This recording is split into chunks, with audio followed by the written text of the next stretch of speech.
मित्रों, आप सबों को डॉक्टर शिवानंद का हार्दिक प्रणाम।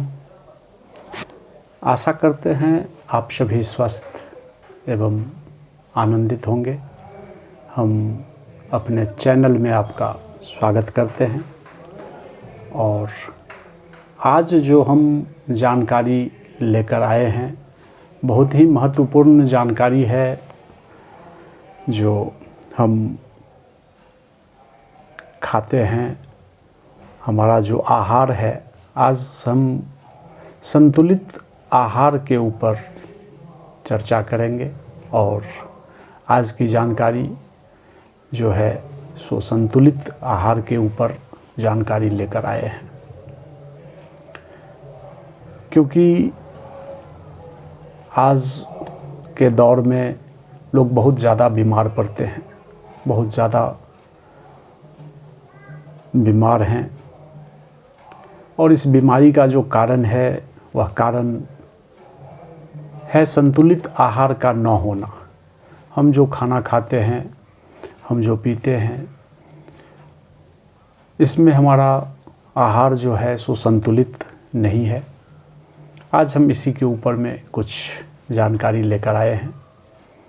वीडियो को पूरा देखें ताकि आपको जानकारी पूरी तरह से मिल सके। तो चलिए ज़्यादा समय न लेते हुए आप जानकारी को आगे बढ़ाते हैं। तो आज हम चर्चा कर रहे हैं संतुलित आहार के ऊपर। संतुलित आहार का क्या मतलब होता है?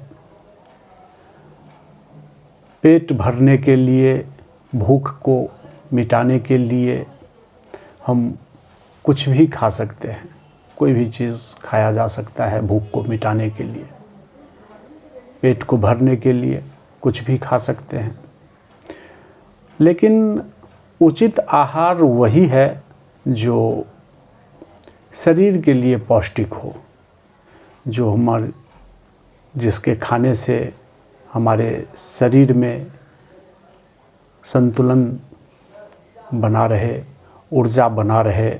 ऐसा आहार चुनें जो हमारे शरीर को ऊर्जा प्रदान करे, जो शरीर के लिए पौष्टिक हो और शरीर के हर एक सेल्स को स्वस्थ करे, सब सेल्स को पूर्ति करे, संपूर्ति करे। चूँकि आहार से शरीर वृद्धि होता है, आहार ही हमारे शरीर को स्वस्थ रखता है और आहार ही हमारे शरीर को बीमार करता है। शरीर के कोषों में रासायनिक क्रिया द्वारा होने वाली क्षति की पूर्ति होती है। शरीर की विभिन्न ऐच्छिक तथा अनैच्छिक क्रियाओं के लिए संबंधित अंगों को शक्ति प्रदान होती है।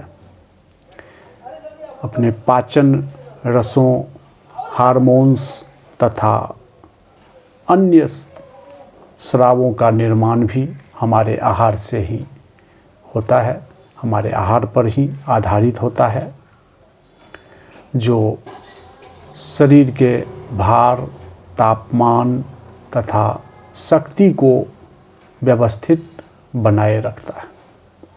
इसलिए संतुलित आहार वही है जो हम आगे जानकारी दे रहे हैं, उचित परिणाम में हो, व्यवस्थित हो। हम जो भी आहार लेते हैं उसमें जो भी तत्व हैं, ये सारे तत्व उचित बैलेंस, उचित परिणाम में हो, इस बात का ध्यान रखना होगा। सबसे पहले हम बात करते हैं प्रोटीन के ऊपर।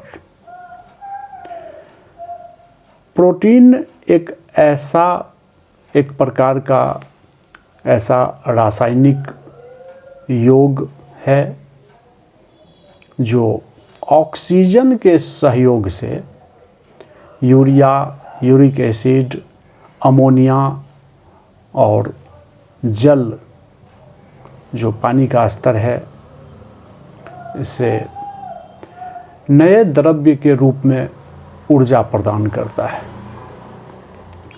बहुत से एमिनो एसिड्स हमें भोजन से प्राप्त हो जाते हैं और कुछ शरीर में ही निर्मित होते हैं जो विभिन्न प्रकार के प्रोटीन बनाते हैं। यह घुलनशील और अघुलनशील दोनों प्रकार के होते हैं। प्रोटीन की सहायता से विभिन्न सेल्स, विभिन्न तंतु का निर्माण होता है। जैसे मांसपेशी में शक्ति आती है, नाइट्रोजन की कमी पूरी होती है, शरीर में ऊर्जा का निर्माण होता है। जो सेल्स डैमेज हो गए हैं, जो टूट गए हैं, उस सेल्स को, उस तंतुओं को मरम्मत होती है, उसे फिर से नई शक्ति हमें प्रोटीन के द्वारा ही मिलता है।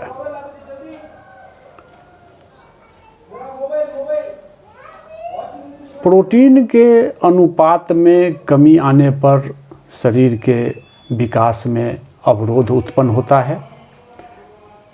जैसे रक्त की कमी हो जाती है और शरीर में ताकत की कमी हो जाती है, ऊर्जा क्षीण हो जाती है।